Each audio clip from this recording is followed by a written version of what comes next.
Assalamualaikum class. Today is our 14th lecture of media laws and we will start a new topic, that is Prevention of Electronic Crimes Act. Its remaining portion. Students, मैंने आप लोगों को last class में बताया था कि prevention of electronic crimes act जो है वो एक बहुत इम्पॉर्टेंट एक्ट है प्रेजेंट डे में, और ये एक जो है एक बहुत लेंथी एक्ट है, सो इसको हम एक क्लास में कवर नहीं कर सकते, इसको हम अपनी 3 क्लासेस में जो है वो कवर करेंगे। लास्ट लेक्चर में हमने इसका फर्स्ट पोर्शन जो था वो डिस्कस किया था, आज हम इसका सेकंड पोर्शन डिस्कस करेंगे। But before going to start my formal lecture, I would like to give you an overview of the previous lecture. अगर आप में से किसी स्टूडेंट का कोई प्रीवियस लेक्चर अगर मिस हो गया है तो वो ये ओवरव्यू जो है वो उसके लिए हेल्पफुल होगा नए लेक्चर के साथ कनेक्ट करने में। So let's start with the overview of the previous lecture, which is Prevention of Electronic Crimes Act, Part 1. Let me share my screen first.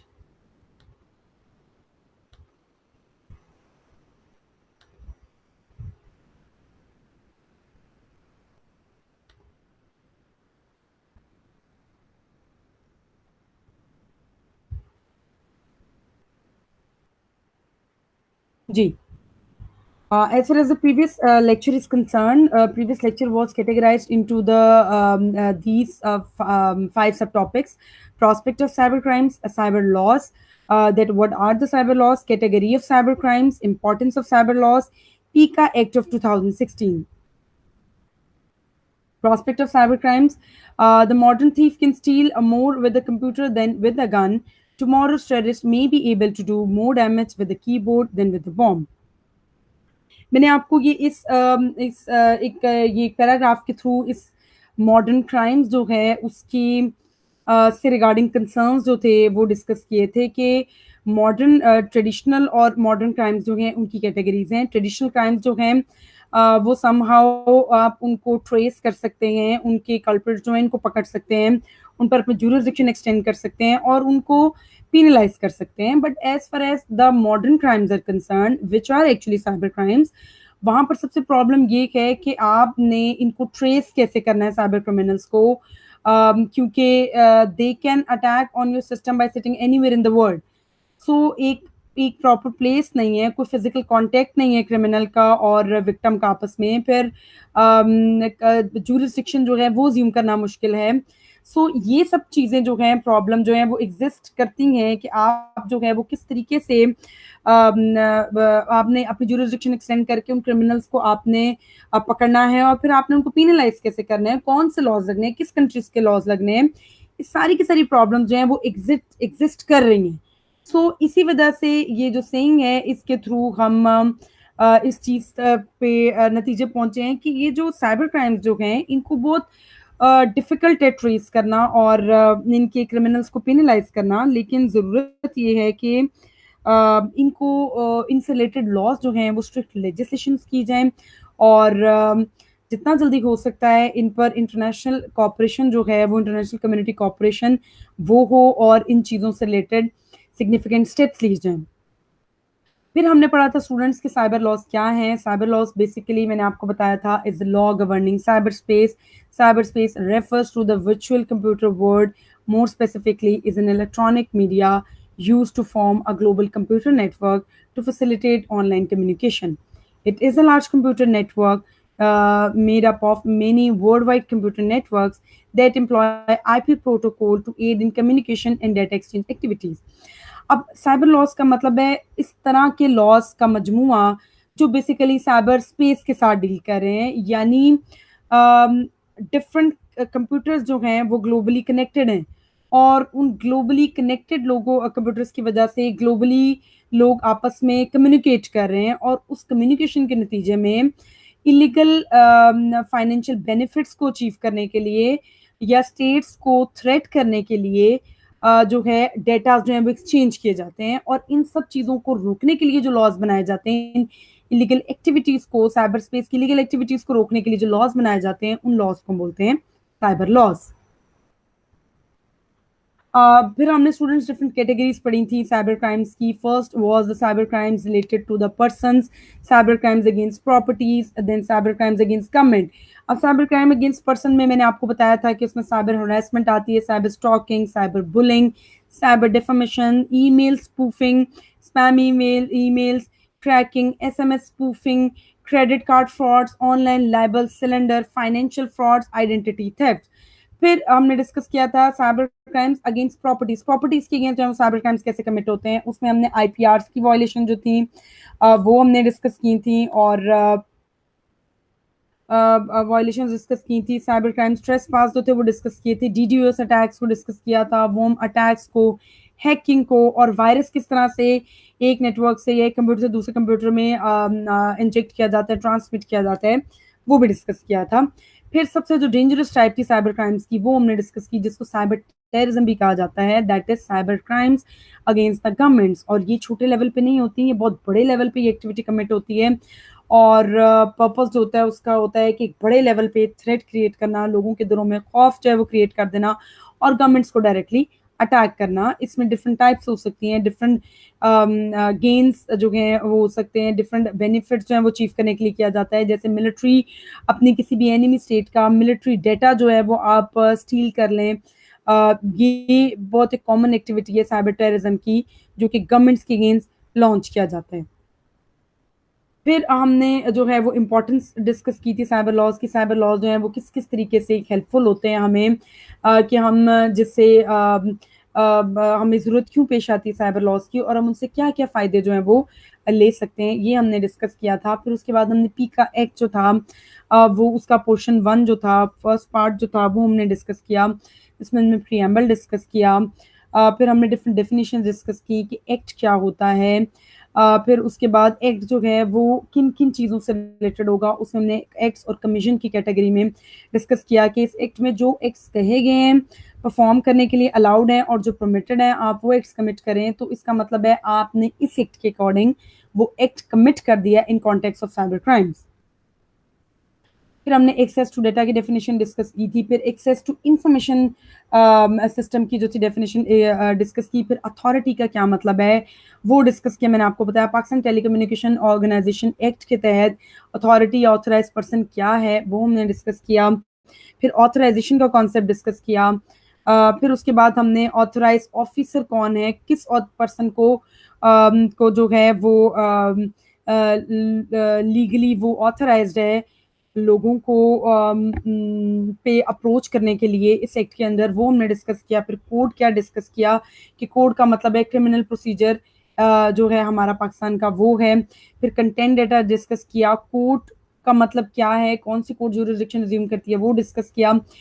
Critical infrastructure discuss किया. मेजर डेट्रीमेंटल इम्पैक्ट जो थे, अगर हमारे पास infrastructure critical infrastructure नहीं है तो उसके क्या क्या जो हैं वो इफेक्ट्स हो सकते हैं वो हमने डिस्कस किया. फिर डेटा और डेटा डैमेज की डेफिनेशंस को डिस्कस किया. फिर डिवाइस की डेफिनेशन डिस्कस की. पासवर्ड की डेफिनेशन डिस्कस की. लास्टली हमने डिसऑनेस्ट इंटेंशन और इलेक्ट्रॉनिक टर्म में कौन कौन से फर्दर कैटेगरीज की इलेक्ट्रॉनिक्स आ जाएंगी वो सब कुछ हमने इसमें डिस्कस किया. सो ये था students first portion cyber laws का, जो कि हमने बहुत अच्छे तरीके से डिस्कस कर लिया. इसमें अगर आपको कोई भी क्वेश्चन पूछना हो तो आप पूछ सकते हैं मुझसे, डिस्कस कर सकते हैं, कोई रिकमेंडेशंस भी दे सकते हैं. मैंने आपको कहा था कि your feedback will be highly appreciated. आप फीडबैक भी दे सकते हैं कि मिस कौन कौन से टॉपिक्स जो हैं वो रहते हैं, आप उन टॉपिक्स को अब हमें कवर करवा दें. वैसे तो मैंने कोशिश की है कि हम ऑलमोस्ट अपने टॉपिक्स को कवर कर लें सेमेस्टर में. फिर उसके बाद मैं आपका प्रेजेंटेशन जो हैं वो कंडक्ट करूँगी. सो that was all regarding the overview of the previous lecture. Now let's move further towards new topic, which is actually the extension of the Prevention of Electronic Crimes Act 2016, जो कि prevention of electronic crimes act 2016 का जो हमने discuss किया था, उसका हम second portion आज के लेक्चर में, जो कि 14th लेक्चर है हमारा, उसमें डिस्कस करेंगे. So let's start with this topic.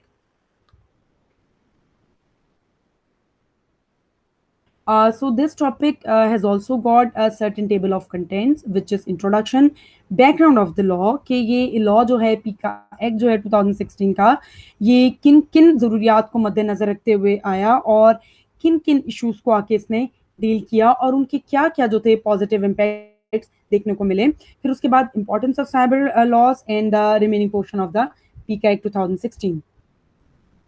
So let's start with the introduction. The advent of the digital age has created the need for a robust cybercrime legislation to be formulated by the nation states. However, many countries around the world are struggling with drafting comprehensive laws in this regard. Technological developments are outpacking the solutions proposed by state institutions, which aim to address the new challenges arising from the increasing use of digital media. As far as introduction is concerned, students, it is very evident that we are living in the digital age. हम आजकल उस दौर में रह रहे हैं जिसमें ज़्यादातर यानी मोस्टली जो चीज़ हैं वो डिजिटलाइज जो है वे में वर्क कर रही हैं. अब हमारे जितने भी वर्क प्लेसेस हैं, हमारी डिफरेंट एक्टिविटीज़ हैं, फाइनेंशियल एक्टिविटीज़ जो हैं, वर्क एक्टिविटीज़ जो हैं, डे टू डे लाइफ की डिफरेंट एक्टिविटीज़ जो हैं वो हम परफॉर्म करते हैं थ्रू अ डिजिटल इंस्ट्रूमेंट्स. ठीक है, अब वो डिजिटल इंस्ट्रूमेंट जो हैं उसमें हमारे कंप्यूटर्स जो हैं कनेक्टेड हैं और हमारे इंटरनेट के थ्रू हम इन सब एक्टिविटीज़ को परफॉर्म करते हैं. सो जहाँ पर हम एक टेक्नोलॉजी से फ़ायदे उठा रहे हैं वहीं पर at the same time that technology has got certain disadvantages as well. So अब वो डिसएडवांटेजेस जो हैं पिछले कुछ सालों में देखा गया कि वो डिसएडवांटेजेस बहुत ज़्यादा तेज़ी से बढ़ते हुए दिखाई दे रहे हैं. अब उन्हें डिसएडवांटेजेस को किस तरीके से हमने डील करना है, क्या सॉल्यूशंस हमने निकालने हैं कि हम उस टेक्नोलॉजी से फ़ायदा भी उठाएं और उसके नुकसान को भी मिनिमाइज करें, तो उस सब चीज़ों के लिए हमें ज़रूरत है इंटरनेशनल कोऑपरेशन की. इंटरनेशनल कम्युनिटी जो है ज़रूरत है कि वो आपस में कोऑपरेट करें और they should come up with useful legislations in order to minimize the negative effects of the cyber crimes. And in fact, states जो हैं they are struggling hard to meet the requirements of the new cyber laws. States जो हैं students, in fact, वो अपने part पर international level हो या domestic level हो, दोनों लेवल्स पर स्टेट्स जो हैं वो कोशिशें जो हैं वो सरअंजाम दे रही हैं कि वो इस तरह की लेजिस्लेशंस करें जो कि लेजिस्लेशंस हेल्पफुल साबित हों और वो लेजिस्लेशंस जो हैं वो बेसिकली यूजफुल लेजिस्लेशंस हों और साइबर लॉज के जो नेगेटिव इम्पैक्ट हैं उनको कम से कम करें और साइबर लॉज जो हैं उनमें कमी वाक़या हो. Technological developments are outpacking the solutions proposed by the state institutions, which aim to address the new challenges arising from the increasing use of digital media. अब सेकेंड प्रोपोजिशन ये है कि स्टेट्स जो हैं वो अपने अपने ओन पर सोल्यूशन जो हैं वो कोशिश कर रही हैं ढूंढने की, लेकिन ज़रूरत है कि स्टेट्स अपने पार्ट पर ज़्यादा एफर्ट्स करें. स्टेट लेवल पर एफर्ट्स हों और इंटरनेशनल लेवल पर एफर्ट्स हों और different solutions जो हैं, rather I should say useful solutions जो हैं, they should come up with the useful solutions in order to tackle with this technological issues.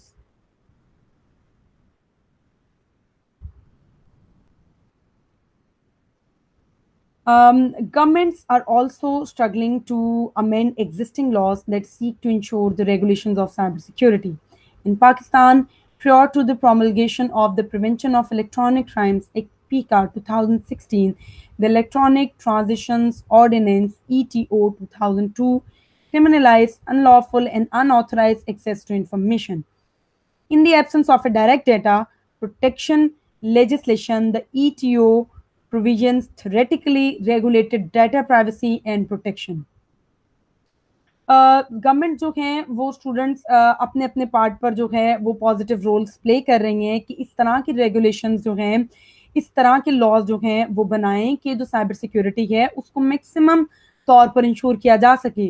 क्योंकि जैसे मैंने आपको बताया, हम आज एक डिजिटलाइज वर्ल्ड में रह रहे हैं जिसमें हमारी ज़िंदगी की मोस्टली एक्टिविटीज़ जो हैं वो इसी तरीके से साइबर स्पेस से रिलेटेड है, कंप्यूटर से, इंटरनेट से, जो हैं वो ब्रॉडकास्ट मीडिया से, सोशल मीडिया से, इन सब चीज़ों से जुड़ी हुई हैं जहाँ पर हमारे पर्सनल इन्फॉर्मेशन हैं, हमारे डेटाज हैं, हमारे फाइनेंशियल अकाउंट्स जो हैं वो एग्जिस्ट करते हैं, हमारे वर्क प्लेस एक्टिविटीज़ जो हैं एग्जिस्ट करती हैं. सो स्टेट्स का इवन डाटा जो है, बहुत सेंसिटिव डाटा जो है, मिलिट्रीज का डाटा जो है, वो eight the same time exist कर रहा होता है। सो इन सब चीज़ों के लिए हमें बहुत ज़्यादा स्ट्रिक्ट किस्म की साइबर सिक्योरिटीज चाहिए। और स्टेट्स जो हैं वो एक्चुअली बहुत ज़्यादा कोशिशें जो हैं वो कर रही हैं कि वो positive and useful cyber security mechanism के साथ आए, यानी मैकेनिज्म जो है वो डेवलप करें। जैसे अगर हम पाकिस्तान की एग्जांपल लें तो पीका एक्ट तो एक्चुअली 2016 में आया, लेकिन इस पीका एक्ट से पहले पाकिस्तान में एक इलेक्ट्रॉनिक ट्रांजेक्शन ऑर्डिनेंस जो था, जिसको ईटीयू कहा जाता है, जो कि मैंने आपको ऑलरेडी पढ़ा भी चुकी हूँ। ईटीओ 2002 का जो था वो एग्जिस्ट कर रहा था, और वो ईटीओ जो था वो अनलॉफुल और अनऑथराइज एक्सेस जो थी इंफॉर्मेशन की, उसको उन लोगों को क्रिमिनलाइज करा था। अब यहाँ मैं आपको इन दोनों टर्मिनोलॉजीज को एक्सप्लेन करती चलूँ कि unlawful and unauthorise access to information क्या होती है। कि आप जो है कुछ इन्फॉर्मेशन जो है वो ऑनलाइन एग्जिस्ट कर रही है। लेट सपोज स्टेट की कोई वेबसाइट है, और उस वेबसाइट पे बहुत ज्यादा एक सेंसिटिव इन्फॉर्मेशन एग्जिस्ट कर रही है। अब कोई भी पर्सन जो कि लॉफुली, यानी कानूनन जो है वो ऑथराइज नहीं है कि उस इंफॉर्मेशन को एक्सेस कर सके, उस तक रसाई कर सके, लेकिन अगर एक पर्सन अनलॉफुल वे में, गैर कानूनी तौर पर उस इंफॉर्मेशन को हासिल करेगा, एक्सेस करेगा, उसको ईटीओ के तहत जो है वो सजाएं दी जाती थी।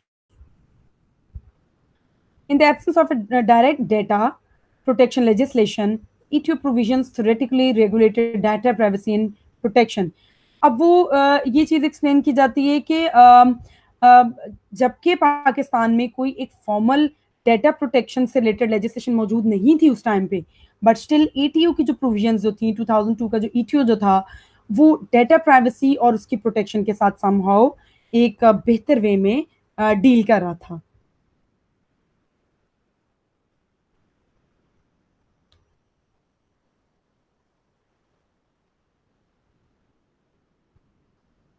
It, however, does not regulate data protection directly, but criminalizes unlawful or unauthorized access to information. It also envisages the establishment of a governmental authority to certify electronic documents and make regulations for the privacy and protection of its users. अब ETO की जहाँ तक बात है, 2016 के पीका act के आने से पहले ईटीओ जो था वो बहुत ज़्यादा रिस्पॉन्सिबिलिटी के साथ कुछ ड्यूटीज जो था वो परफॉर्म कर रहा था। वो एक बेसिकली ईटीओ जो था वो डेटा प्रोटेक्शन को, यानी डेटा को किस तरीके से प्रोटेक्ट करना है, वो डायरेक्टली तो उस चीज़ को नहीं कर रहा था, क्योंकि कोई डायरेक्ट लेजिस्लेशन मौजूद नहीं थी, और वो लेजिस्लेशन मौजूद नहीं थी कि जो इस चीज़ को इंश्योर करती कि डाटा को किस किस तरीके से प्रोटेक्ट करना है। जो ऑनलाइन डाटा मौजूद हैं उनको किस तरीके से स्टेट लेवल पे प्रोटेक्ट करना है। बट स्टिल ईटीओ जो था वो इनडायरेक्टली वो लोग जो कि रिस्पॉन्सिबल थे गैर कानूनी तौर पर उस इंफॉर्मेशन को, rather I should say important information को एक्सेस जब कर रहे थे, तो उनको ईटीओ 2002 के तहत सजाएं दी जाती थी। मोर ओवर जो ईटीओ था 2002 का, उसने गवर्नमेंट अथॉरिटीज को डायरेक्शंस प्रोवाइड की कि डॉक्यूमेंट्स को इलेक्ट्रॉनिकली कैसे प्रिजर्व करना है, सेव करना है, और फिर उसकी प्रोटेक्शन और प्राइवेसी से रिलेटेड भी गाइडलाइंस प्रोवाइड की कि इससे पहले क्योंकि ट्रेंड था कि डेटा जो थे उनको हार्ड कॉपीज में प्रोटेक्ट किया जाता था और प्रिजर्व किया जाता था। But with the advancement of the technology and after the establishment of the ETO 2002, ETO ने गवर्नमेंट डिपार्टमेंट्स को गाइडलाइंस प्रोवाइड की कि किस तरीके से डाटा को ऑनलाइन जो है वो हम डिजिटलाइज वे में प्रिजर्व कर सकते हैं और सिक्योर कर सकते हैं।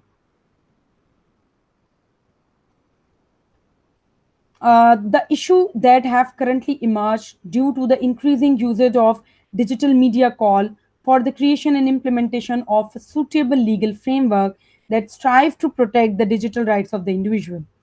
It must not be forgotten that such laws are ultimately enacted for the protection of citizens.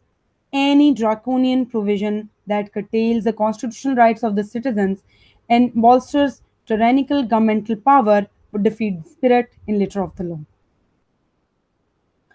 अब एक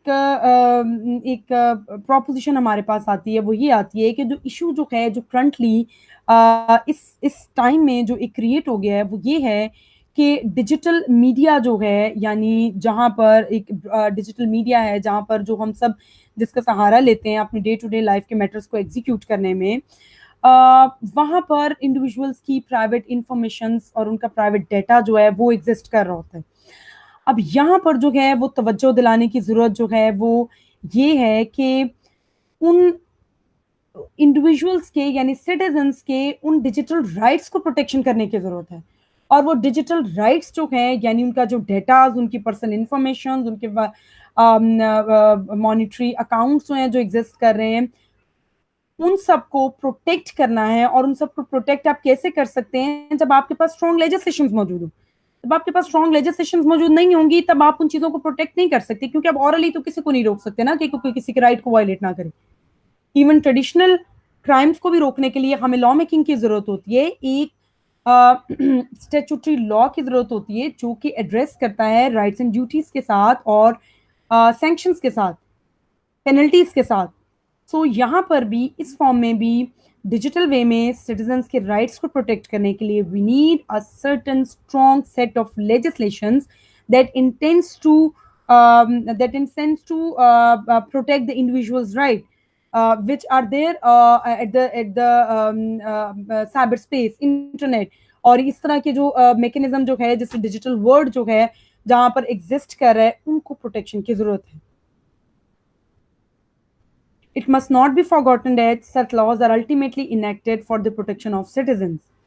Ultimately enacted for the protection of citizens, any draconian provisions that curtails the constitutional rights of the citizens and bolsters tyrannical governmental power would defeat the spirit and letter of the law. अब दूसरी चीज ये कि जब ये laws बनाए जाएंगे तो ये उनके पीछे सिर्फ और सिर्फ एक इंटेंशन होगी कि सिटीजन्स के राइट्स को कैसे प्रोटेक्ट करना है। सो कोई भी फर्दर इस तरह की प्रोविजंस नहीं बनाई जाए कि जो उनके इन राइट्स की प्रोटेक्शन वाले मैकेनिज्म को कर्टेल करे, क्योंकि जब भी कोई कानून आएगा तो वो सिटीजन्स की इस तरह के प्राइवेट राइट्स को यानी डिजिटल राइट्स जो हैं उनको प्रिजर्व एंड प्रोटेक्ट करने के लिए आएगा। So this was all in the introduction portion. Let's move further towards another subtopic, that is background of the law. The government campaigned for the law as a flagship element of its anti-terrorism agenda. PICA was drafted as being part of National Action Plan, which was developed in response to the APS attack of December 2014. अब जहाँ तक हम background की बात करते हैं पीका act की, तो गवर्नमेंट ने ये पीका एक्ट जो था बेसिकली वो इस्टेब्लिश किया, बनाया in order to tackle the terrorism activities of the different enemies of Pakistan. जो भी एंटी टेररिज्म एजेंडा जो था, एंटी टेररिज्म एजेंडा से रिलेटेड जो था, उसकी बैकग्राउंड के मद्देनजर रखते हुए इस पीका एक्ट को ड्राफ्ट किया गया। और बेसिकली ये पीका एक्ट जो था वो पार्ट था नेशनल एक्शन प्लान का। नेशनल एक्शन प्लान ऑब्वियसली वो प्लान है पाकिस्तान का जिसमें बहुत सारे सिक्योरिटी से रिलेटेड इश्यूज जो हैं उनको टॉप प्रायोरिटी पे रखा गया और एड्रेस किया गया। और वो बेसिकली ये नेशनल एक्शन प्लान क्यों जो था वो डेवलप किया गया, और उसमें ये पीका एक्ट जो था Pakistan electronic prevention of electronic crimes act जो था 2016 का, वो क्यों बेसिकली डेवलप किया गया, क्योंकि जब एपीएस अटैक हुआ 2014 में तो उसको साइबर टेररिज्म जो था उसका भी हिस्सा जो था वो कंसिडर किया गया। तो इन सब चीज़ों को इस एपीएस अटैक के नतीजे में पाकिस्तान ने इस पीका एक्ट को नेशनल एक्शन प्लान का हिस्सा बनाया और ड्राफ्ट करके एग्जीक्यूट किया later on. In lieu of severity of the attack, the National Action Plan was considered as a necessary step to eradicate terrorism. Government officials stressed that they needed an unfettered ability to monitor, locate, and prosecute alleged militant activities. It is this particular desire that also permitted into all the other laws drafted in aftermath of the APS attack. अब reason क्या था national action plan में? Reason जो था जिसके तहत कि पीका 2016 का एक्ट आया वो ये था कि मुल्क में डिफरेंट हिस्सों में टेररिज्म से रिलेटेड जो एक्टिविटीज़ चल रही थी उन एक्टिविटीज़ को कर्टेल करना, उन एक्टिविटीज़ को ख़त्म करना। गवर्नमेंट ऑफिशियल्स जो थे उन्होंने बार-बार इस चीज़ पे तवज्जो दिलाई कि जो जो गवर्नमेंट की यानी आर्म फोर्सेस के एंटी जो लोग एग्जिस्ट कर रहे हैं वो वही लोग हैं जो गवर्नमेंट एंटी मिलिट्री पर्सन्स जो हैं जो मिलिट्री के खिलाफ जो है वो गलत जो जज्बात रखते हैं वही लोग हैं एक्चुअली जो इस तरह की टेररिज्म एक्टिविटीज़ जो हैं वो कंडक्ट कर रहे हैं और उनकी एक्टिविटीज़ को मॉनिटर करना और फिर उन टेररिस्ट को लोकेट करना और फिर उन टेररिस्ट को सजाएं देना और सिविलियंस को प्रोटेक्ट करना सिर्फ और सिर्फ ये मकासद थे गवर्नमेंट ऑफिशियल्स के, इसलिए बार बार तवज्जो दी गई कि पीका एक्ट को नेशनल एक्शन प्लान का हिस्सा बनाया जाए और इसी के तहत जो था कॉन्सिक्वेंटली स्पीका एक्ट को ड्राफ्ट किया गया और स्पीका एक्ट को नेशनल एक्शन प्लान का हिस्सा बनाया गया और कॉन्सिक्वेंटली इससे रिलेटेड जो थी इस पर जो थी प्रैक्टिकली इसको इम्प्लीमेंट करने का के लिए कोशिश शुरू की गई।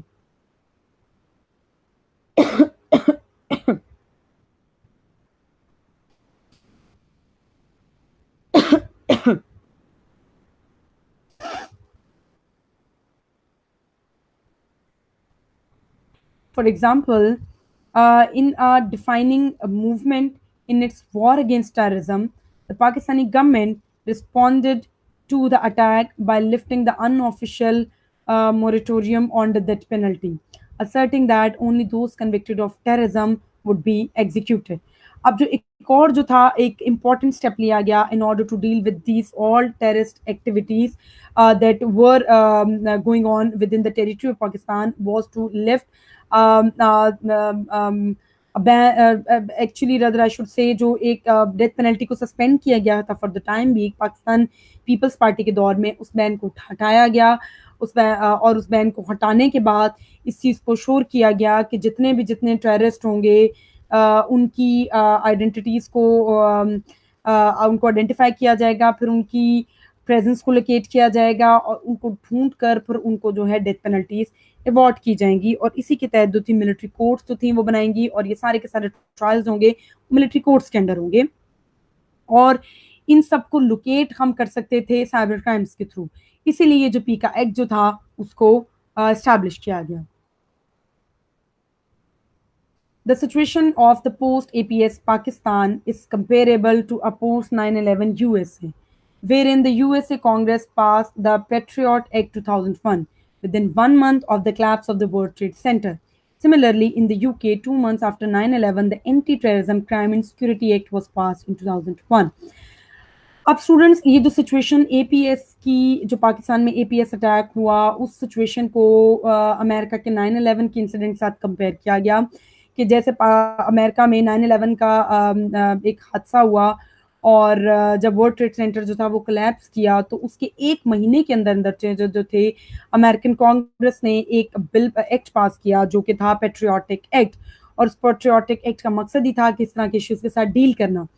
और अगर हम यूके को देखें तो इस 9/11 के अटैक के बाद उन्होंने एक एंटी टेररिज्म एक्ट जो था वो स्टैब्लिश किया जिसका नाम था anti terrorism crime and security act जो कि 2001 में पास किया गया और पाकिस्तान ने भी अपना एपीएस अटैक के नतीजे में ये जो डिफरेंट एक्ट जो थे पास किए जिनमें से one of the most important act is prevention of electronic crimes act of 2016। Both these laws were criticized for threatening the civil liberties of the resident nationals. In view of the aforementioned examples, it can be stated that the fundamental rights of the citizens were curtailed simply by spreading a panic.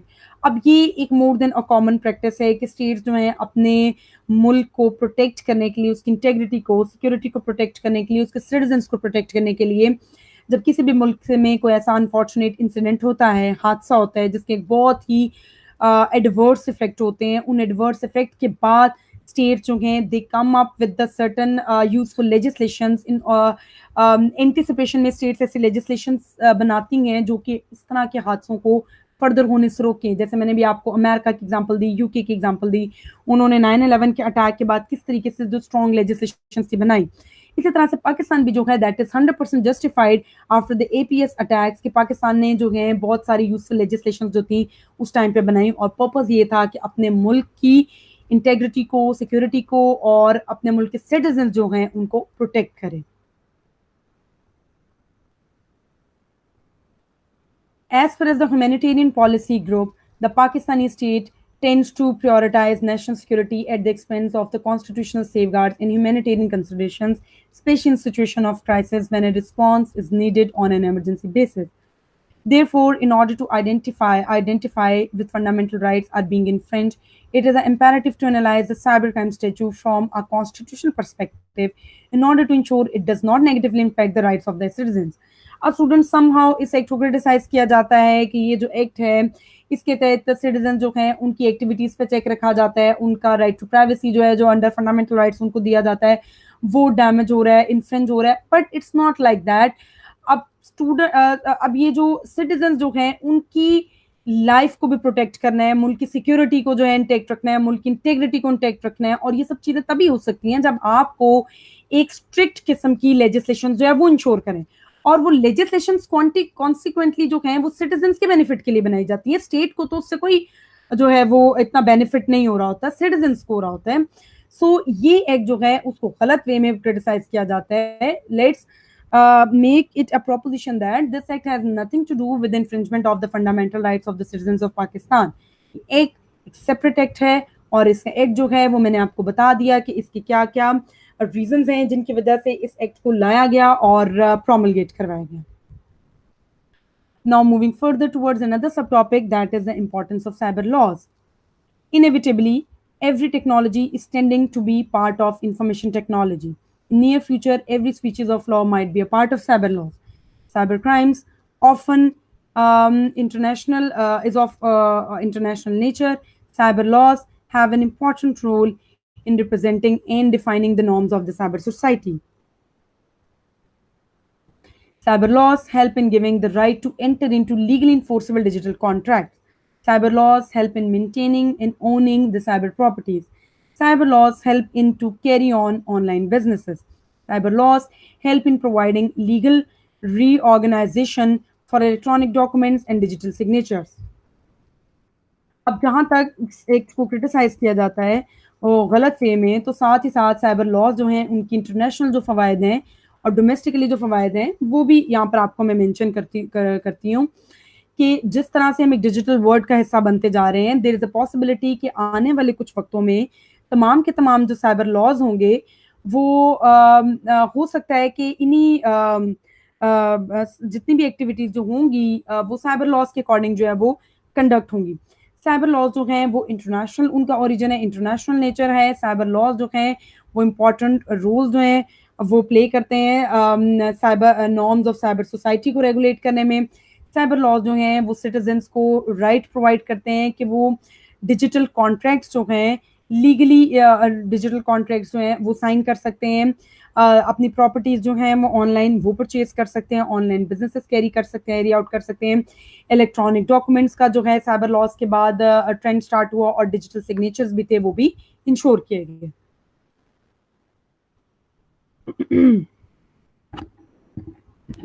Now moving further towards another subtopic, which is the remaining second portion of the PICA Act 2016, and we will discuss the various definition in this portion. First, let's start with the identity information. Identity information means an information which may authenticate or identify an individual or any information system and enable access to any data or information system. On the other hand, information includes text, message, data, voice, sound, database, word, video, signals, softwares, computer programs, any forms of intelligence as defined under the Pakistan Telecommunication Act and codes including object code and source code. अब अगर हम identify करें information को, identity information की बात करें तो इसका मतलब है ये वो आइडेंटिटी वो इन्फॉर्मेशन है जो कि किसी भी इंडिविजुअल को एक एक्सेस देती है किसी भी सिस्टम में एंटर होने में. यानी आप अगर एक इंफॉर्मेशन विच में ऑथेंटिकेट और आइडेंटिफाई एन इंडिविजुअल और an information system and enable access to a data और इंफॉर्मेशन सिस्टम, ये आइडेंटिटी इंफॉर्मेशन का मतलब है ये एक आइडेंटिटी है जो किसी भी इंडिविजुअल के साथ एसोसिएट करती है और इसको एक लीगल एक्सेस प्रोवाइड करती है किसी भी इंफॉर्मेशन सिस्टम के अंदर. Secondly, when we talk about the information, तो इंफॉर्मेशन में बहुत सारे डिफरेंट चीज़ें जो इंफॉर्मेशन के एक्चुअली जो डेफिनेशन है उसकी बहुत ब्रॉड इंटरप्रिटेशन है, क्योंकि उसमें बहुत सारे कॉन्सेप्ट्स आ जाते हैं। उसका मतलब सिंपल टेक्स्ट भी होते हैं, मैसेजेस भी होते हैं, आपका सिंपल डेटा भी होता है, आपके वॉइस मैसेजेस भी होते हैं, किसी भी तरह की साउंड, कोई भी डेटाबेस, किसी भी तरह की video, signals, softwares, computer programs, किसी भी तरह की इंटेलिजेंस जो कि पाकिस्तान टेलीकम्युनिकेशन एक्ट के तहत जो डिफाइन की गई है, उस तरह का तमाम डाटा जो है वो इंफॉर्मेशन की डेफिनेशन की कैटेगरी में फॉल करता है।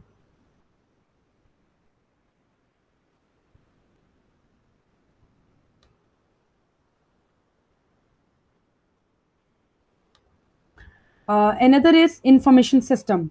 Information system means an electronic system for creating, generating, sending, receiving, storing, reproducing, displaying, recording, or processing an information.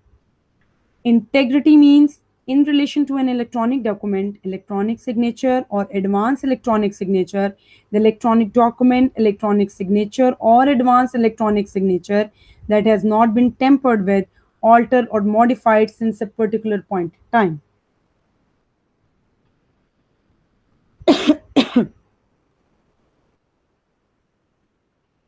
Information system की जब हम बात करते हैं स्टूडेंट्स, तो इंफॉर्मेशन सिस्टम का मतलब होता है कि इलेक्ट्रॉनिक सिस्टम एक ऐसा सिस्टम जो कि एक सिस्टम बनाया गया है जो कि क्रिएट करता है, जनरेट करता है, भेजता है, रिसीव करता है, स्टोर करता है, डिस्प्ले करता है, रिकॉर्ड करता है और प्रोसेस करता है किसी भी तरह की इंफॉर्मेशन। यानी एक ऐसा सिस्टम जो किसी भी तरह की इंफॉर्मेशन को क्रिएट करता है, जनरेट करता है, भेजता है, रिसीव करता है, स्टोर करता है, रिप्रोड्यूस करता है और डिस्प्ले करता है और इनफैक्ट रिकॉर्ड भी करता है। तो इस तरह के सिस्टम को हम बोलते हैं इंफॉर्मेशन सिस्टम। इंटेग्रिटी का मतलब है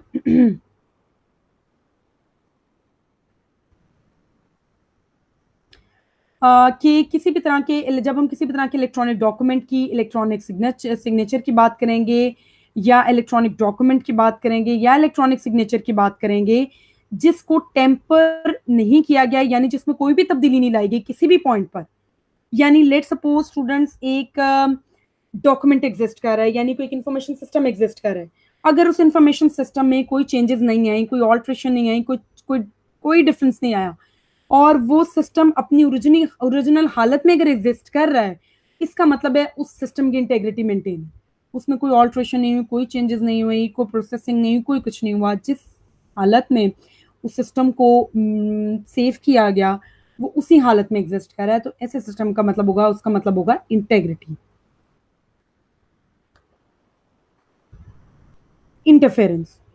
Interference with information system or data means and includes an unauthorized act in relation to an information system or data that may disturb its normal working or form with or without causing an actual damage to such system or data. जब हम बात करते हैं interference की, तो interference यहाँ इसका मतलब दो कॉन्सेप्ट्स में लिया गया है। इंटरफेरेंस यानी मदाखलत किसी भी इंफॉर्मेशन सिस्टम में या किसी डाटा में। इसका मतलब है कि कोई भी एक अनऑथराइज यानी कोई भी पर्सन जब इलीगली यानी अनऑथराइज वे में किसी भी इंफॉर्मेशन सिस्टम में या भी किसी भी डाटा में इंट्रूड करेगा, और इंट्रूड करने के बाद उसकी जो नॉर्मल वर्किंग है यानी जिस वे में वो सिस्टम वर्क कर रहा है उसकी वर्किंग को जब खराब कर देगा, डिस्टर्ब कर देगा और उसकी वर्किंग में नुकसान पैदा कर देगा, तो इसका मतलब है कि उस सिस्टम और उस डाटा में इंटरफेरेंस होगी। यानी स्टूडेंट्स के कोई एक इंफॉर्मेशन सिस्टम या डाटा एग्जिस्ट कर रहा है और कोई एक्सटर्नल एक्टर किसी वायरस के थ्रू या किसी भी मोड के थ्रू उस इंफॉर्मेशन सिस्टम में या डाटा में इलीगली एक्सेस कर ले और इलीगल एक्सेस के थ्रू उस डाटा में डिस्टर्बेंस कर दे, उस डाटा की वर्किंग को खराब कर दे, उस डाटा को डैमेज कर दे, तो ये आ जाएगा इंटरफेरेंस विद इंफॉर्मेशन और डाटा की डेफिनेशन में।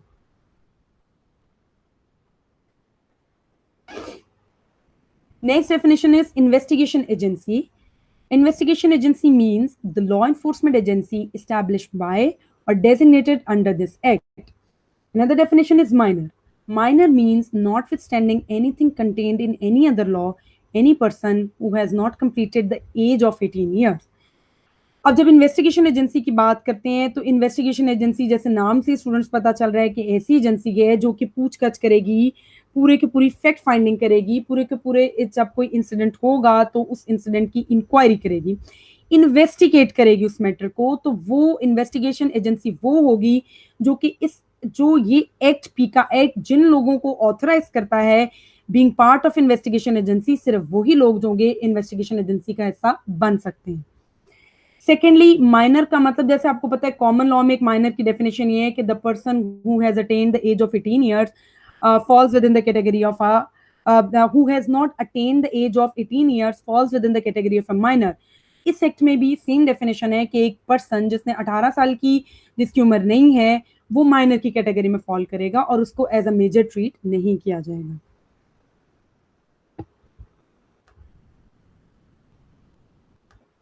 Another definition is of offense. Offense means an offense punishable under this act except when committed by a person under 10 years of age or by a person above 10 years of age and under 14 years of age who has not attained sufficient maturity of understanding to judge the nature and consequences of this conduct, his conduct on that occasion।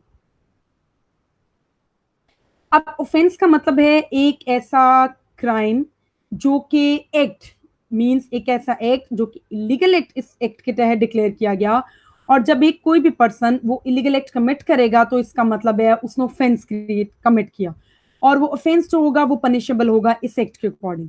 लेकिन अगर वो offence commit किया है एक 10 साल से कम बच्चे ने या 14 साल से कम बच्चे ने या 14 साल के बच्चे ने, तो वो एक्ट ऑफेंस की कैटेगरी में फॉल नहीं करेगा, क्योंकि ये कंसिडर किया जाता है कि इस एज में बच्चों का मेंटल इंटेलेक्ट इतना डेवलप नहीं है, और ये तो हैं भी एक्चुअली मॉडर्न क्राइम्स, ये तो सेंसिबल लोग भी जो हैं जो जो लोग मेजर की कैटेगरी में फॉल करते हैं उनको भी इसकी अंडरस्टैंडिंग इसकी फंक्शनिंग में समझने में टाइम लगता है।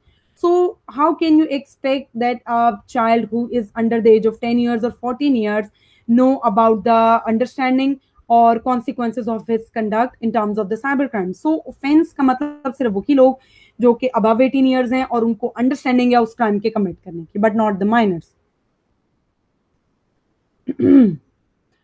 Rules means rules made under this act. Cease with respect to an information system or data includes taking possession of such system or data or making or retaining a copy of that act of that data। और जब हम rules की बात करें तो rules का मतलब है वो तमाम रूल्स जो कि इस एक्ट के अंदर बनाए गए। सीज का मतलब है कि आप किसी भी सिस्टम या डेटा की पोजेशन ले लें इस वे में कि आप उस डेटा को पूरे के पूरे को ले लें, यानी आप उसकी एक्सेस हासिल कर लें, या फिर आप उस डेटा की कॉपी जब हासिल कर लेंगे तो इसका मतलब है वो एक्ट फॉल करेगा सीज की कैटेगरी में। Another definition is of service provider. Includes a person who acts as a service provider in relation to sending, receiving, storing, processing, or distribution of any electronic communication or the provisions of other services in relation to electronic communication through an information system, owns, possesses, operates, manages, or controls a public switch network or provides telecommunication services। अब service provider की जब हम बात करते हैं तो इसका मतलब है कि एक ऐसा पर्सन है जो कि एक्चुअली में डिफरेंट फंक्शंस प्रोवाइड करता है, और ये वो पर्सन है जो कि लीगली ऑथराइज है स्टेट की तरफ से कि वो एज अ सर्विस प्रोवाइडर काम कर सकता है। और वो कौन कौन से सर्विसेज प्रोवाइड करता है?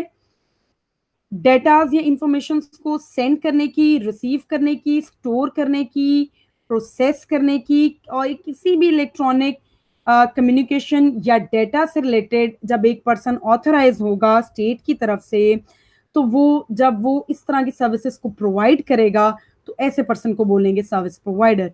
एंड रिमेंबर, ये इलीगल सर्विस प्रोवाइडर की डेफिनेशन यहाँ डिस्कस नहीं हो रही, यहाँ पर लीगली वे में जब एक पर्सन ऑथराइज वे है इस तरह की सर्विसेज प्रोवाइड करने में, तो जब वो पर्सन ये सर्विसेज प्रोवाइड करेगा तो that person will be called a service provider.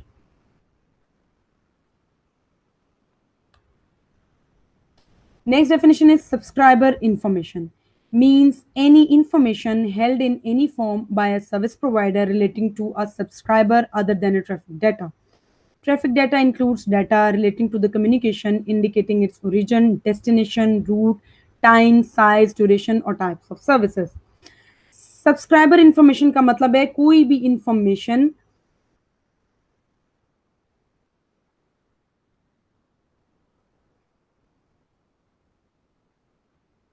अब वो सर्विस प्रोवाइडर जो है वो किसी भी तरह की इंफॉर्मेशन जब होल्ड करेगा और जब उसको प्रोवाइड करेगा इन तमाम इश्यूज से रिलेटेड, इंफॉर्मेशन से रिलेटेड, डाटा से रिलेटेड, तो वो उसका वो एक जो होगा फॉल करेगा सब्सक्राइबर इंफॉर्मेशन की कैटेगरी में।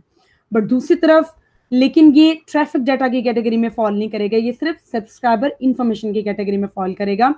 दूसरी तरफ जब हम ट्रैफिक डाटा की बात करें तो ट्रैफिक डाटा का मतलब होता है एक ऐसा डाटा जो कि कम्युनिकेशन, जो उस डाटा में कम्युनिकेशन एग्जिस्ट कर रही है और वो कम्युनिकेशन किस चीज के रिलेटेड है, किसी भी चीज के ओरिजिन से कि वो चीज कहां पर पाई जा रही है, उसका रूट, उसका टाइम, उसकी साइज, उसकी ड्यूरेशन, इस तरह की सर्विसेज। यानी इस तरह की सर्विसेज की कम्युनिकेशन जो कि किसी भी चीज के ओरिजिन, उसकी डेस्टिनेशन, उसका रूट, उसका टाइम, उसका साइज, उसकी ड्यूरेशन के बारे में बात करेगा, इस तरह के डाटा को हम बोलेंगे traffic data. Another definition is unauthorized access, means access to an information system or data which is not available for access by general public without authorization or in violation of the terms of conditions of the authorization. Unauthorized interception shall mean in relation to an information system or data any interception without authorization. अब unauthorized access का मतलब है कि एक ऐसा person कि किसी भी सिस्टम को या इंफॉर्मेशन सिस्टम या डाटा को वो एक्सेस कर रहा है लेकिन वो इलीगल एक्सेस कर रहा है, उसको जो है वो लीगली इजाजत नहीं गई, कानूनन उसको इजाजत नहीं है कि वो इस सिस्टम को एक्सेस करे, लेकिन फिर भी वो कानून की खिलाफ वर्जी करते हुए उस पूरे सिस्टम को एक्सेस करता है और ऐसी एक्सेस को बोलते हैं अनऑथराइज एक्सेस। अनऑथराइज इंटरसेप्शन का मतलब है कि जब इस इंफॉर्मेशन सिस्टम या डाटा से रिलेटेड जब भी कोई इंटरसेप्शन की जाएगी बगैर ऑथराइजेशन के, यानी आप लीगली ऑथराइज नहीं है ये एक्ट करने के लिए, जब आप एक ऐसा एक्ट कमिट करेंगे रिगार्डिंग द इंफॉर्मेशन सिस्टम और data, then that will fall within the category of unauthorise interception. Last definition is unsolicited information, means the information which is sent for commercial and marketing purposes against explicit rejection of the recipient and does not include marketing authorized under the law. अब ये उस तरह की information है students जो कि commercial या marketing purpose से की जाती है, लेकिन उसमें एक एक्सप्लिसिट यानी एक एक्सप्रेस किस्म की रिजेक्शन जो है वो रेसिपेंट्स की तरफ से एग्जिस्ट कर रही है, लेकिन जो सेंडर है वो उस रिजेक्शन को टोटल इग्नोर करते हुए उस चीज की मार्केटिंग और उसको कमर्शलाइज कर देता है। तो इस तरह की इंफॉर्मेशन को जब कमर्शलाइज किया जाएगा और उसकी मार्केटिंग की जाएगी तो उसको कहा जाएगा unsolicited information. So that is all for today students. हमने आज के लेक्चर में सबसे पहले इंट्रोडक्शन जो था इस prevention of electronic crimes act का वो डिस्कस किया कि किस किस तरीके से एक्ट करता है, रीजंस हमने जो थे फिर बैकग्राउंड में डिस्कस किए कि एपीएस के नतीजे में नेशनल एक्शन प्लान का इसको हिस्सा बनाया गया और ये स्टेट प्रैक्टिसेस हैं, डिफरेंट स्टेट से करती हैं, जब उनको कोई हादसा पेश आता है तो उस हादसे को लीगल वे में डील करने के लिए वो कुछ लेजिस्लेशंस करती हैं जो कि बहुत यूजफुल लेजिस्लेशंस होती हैं। पाकिस्तान का पीके एक्ट भी इसी तरह के एपीएस अटैक के नतीजे में जो था वो आया और डिफरेंट जो है वे से चीज़ों को जो है वो डील कर रहा है। उसमें हमने डिफरेंट डेफिनेशन जो थी आज कवर की। अगर आपको कोई क्वेश्चन पूछना हो feel free to ask. I will upload this lecture in your Google Classroom. Thank you so much. अपना बहुत ज़्यादा ख्याल रखिएगा। अल्लाह हाफ़िज़।